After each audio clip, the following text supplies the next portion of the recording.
We begin with breaking news from the United States, where Donald Trump has announced a raft of tariffs on goods imported into the US from around the world. The US president declared a 10% baseline tax on imports from all countries and higher rates on dozens of countries that run trade surpluses with the United States.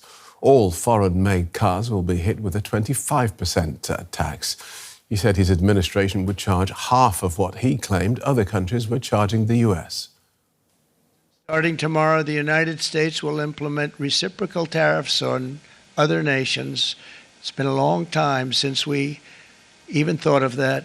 We used to think about it a lot. We didn't think about it for many decades, and you see what's happened. For nations that treat us badly, we will calculate the combined rate of all their tariffs, non-monetary barriers, and other forms of cheating. And because we are being very kind, we're kind people, very kind, we will charge them approximately half of what they are and have been charging us. So the tariffs will be not a full reciprocal. I could have done that, yes, but it would have been tough for a lot of countries who didn't want to do that. Here's some more of the details from that announcement made in the last hour.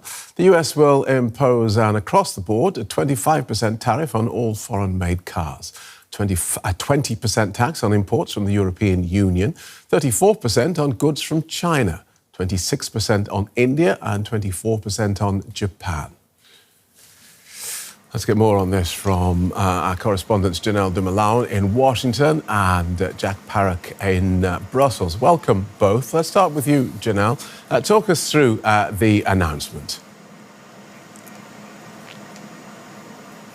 Indeed. So coming to you, Phil, at the very end of Liberation Day, and I guess it's fair to say we are liberated somewhat from a fair bit of uncertainty.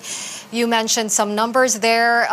He said that they were approximately half of the tariffs that the U.S.'s other trading partners were charging the U.S. That seems to be true in some cases and not true in other cases. So not quite clear on those calculations. You mentioned some of them already. China 34%, EU 20%, and India 26%. But of course, there's also that baseline tariff of 10%. So basically, that comes on top of all of these numbers that I already mentioned. So for the EU, that would really be more like 30%. Now, noticeably missing from that list, of course, were Canada and Mexico. And remember that Trump had been threatening his neighbors with 25% across-the-board tariffs on Canadian and Mexican imports. That appears to not be happening. The 10% tariff will apply to them, although it seems. And Canada still stands very much to be affected by the 25% import tax, the tariff on imported cars and car parts, which are supposed to be coming towards the beginning of next month. OK, Jack Parrock in Brussels, 20% tariffs on the EU. Have there been any reactions? It only happened in the last hour or so. No, there's not going to be any reactions, actually, immediately. What we've seen from the European Union, we've had a communiqué from them that says that the European Commission President, Ursula von der Leyen, she will respond at 5 a.m. Brussels time, but she's in Uzbekistan, in Samarkand, so she will respond from there, which is a slightly different time zone. So they're not going to respond immediately. They want it to be done at the highest level. But also one of the tactics that you've seen from the European Union, especially in response to these kind of tariffs and these trading tariffs that we've seen over the last few months, these announcements, is that what they try and do is, instead of this hour-long kind of press conference that we saw from the US President Donald Trump, they make very short, punchy announcements on what they declare that they will do. We will expect some response tariffs. The big question is, what will they do? It's interesting what Trump was saying in his press conference. He was talking there in the Rose Garden about this not being about necessarily tariffs, but additional issues like value-added tax, like VAT. That's a big complaint he has with European Union trade. And so the EU just doesn't see the maths that Trump sees when he's making these announcements. OK, so they have talked about a strong plan. Brussels has said we have a strong plan. Do we have any indication of what that might look like? Yeah, so it could be response tariffs, but it's highly unlikely they'll go across the board for all US products entering the European Union. And that is simply because it doesn't match up. There is a trade deficit where the EU sells more into the United States than the United States sells into the European Union. So they may try and look into other things, targeting big US tech companies. That could cause some issues. But for the EU, there's also a big question around what he announced related to companies and allowing them to work tax-free. One of the big issues for the European Union at the moment is that tech startups or startups, industrial startups, tend to find that when they try and scale up, in order to get the investment, they can find that easier in the United States. And this announced from Donald Trump what the EU and European countries are really afraid of, that this might actually work. That's what they're worried about. OK. Janelle, the president is talking about this raising money for the Treasury and also bringing manufacturing jobs back to the United States. What, though, will these tariffs actually mean for consumers? Well, before anything else, Phil, the White House has now clarified that the numbers on the chart that Donald Trump was showing there earlier in his address already contained the 10% additional baseline tariff. So if we're talking about 20% for the EU, we really do mean 20 and not 30. So that is good to have clarified from the outset. Now, your question, what this will mean for consumers, I think economists are pretty much united across the board with some dissensions that this will raise prices for consumers. It really depends on who will end up eating these costs. So suppliers and businesses, they will have to talk among themselves who will be swallowing this in the end. Will it go to the supplier? Will the supplier and the business divide these costs between themselves? Will it all be passed down to the consumer? If I'm to give one example for just to illustrate how this might take effect. So let's take the example of packaging. A lot of products have packaging. A lot of packaging comes from China. Now, China, of course, is facing this 34% tariff plus and the additional 20% that Trump had already imposed on Chinese imports before that. So packaging will cost importers, say you're a small business and you want to wrap your products in packaging, that will cost an additional 54%.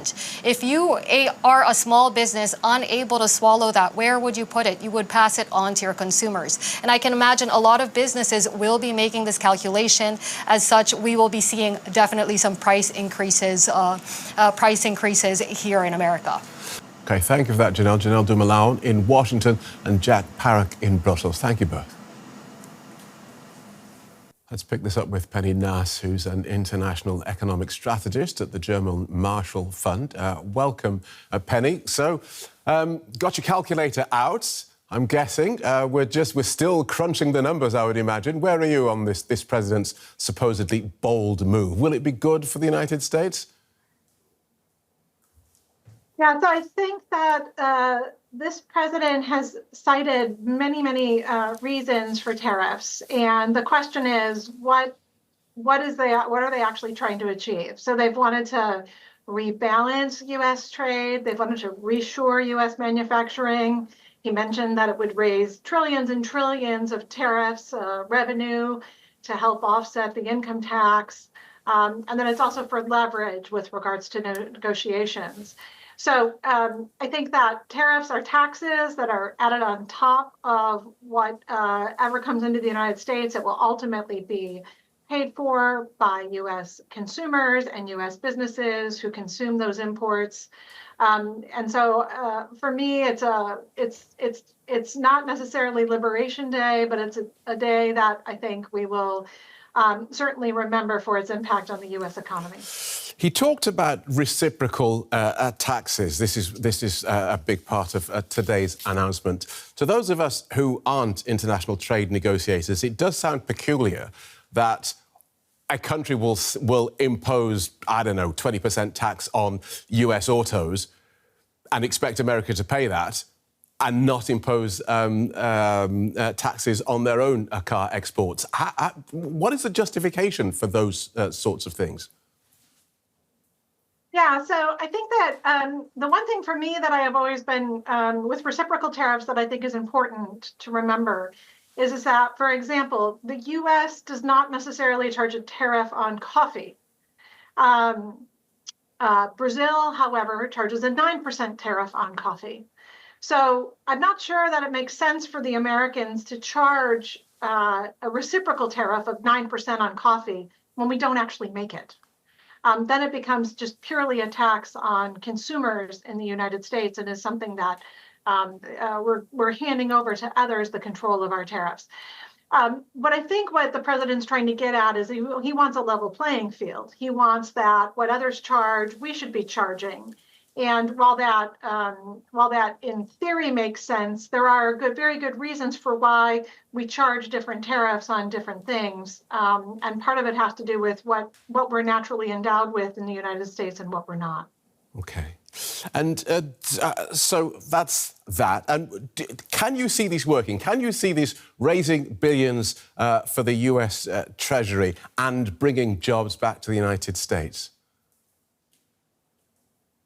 Yeah, so I think that this is going to be we've seen some examples from President Trump's first term. So during President Trump's first term, he put in place tariffs on washing machines coming in from South Korea. And while it did increase jobs, it increased jobs by approximately 1,500 to 2,000 new jobs that were created because washing machines needed to be made in America due to the very high tariff walls that were put in place. We also saw that U.S. consumers paid an enormous amount of money. And in fact, each one of those jobs cost about $800,000 in additional prices that were paid by other Americans as a result. So, I mean, we are creating jobs potentially coming out of some of these tariff moves, but at a tremendous cost to the rest of the U.S. economy. OK, so now everyone around the world, governments around the world will be, as I say, getting their calculators out and doing the sums, the EU, Canada, Mexico, deciding on how to respond. What is the argument for not retaliating in kind to these new US tariffs, as Mexico has indicated is likely to happen? Yeah, I think the interesting thing that I took away from the press conference and from the chart on reciprocal tariffs was that neither Canada nor Mexico were cited on that chart. So they'll be getting the 10% baseline tariff that every country will get. Same with the UK. And I think both of those are three countries that have announced that they will not be retaliating immediately against the tariffs. And in part, I think that they're hoping that they'll be able to negotiate something with the Trump administration. And by holding off on retaliating, that they'll get a faster negotiation. I think other countries will show and retaliate. I was particularly surprised, frankly, to see the European Union only at 20%. Compared to some of the other figures that were out there, China at 34%, Vietnam at 46%. Those are, I think, quite high tariff rates that will be put in place and make it more challenging for those countries to trade with the United States moving forward. So I think that's the principal reason why people won't be retaliating they'll be hoping that they can negotiate a new trade deal with the United States and thereby potentially opt themselves out of even the 10% baseline tariff moving forward. OK, so this is not necessarily the end of this particular game. Doubtless we will speak again. Thank you so much for guiding us through this. Penny Nass from the German Marshall Fund. Thank you. Thank you.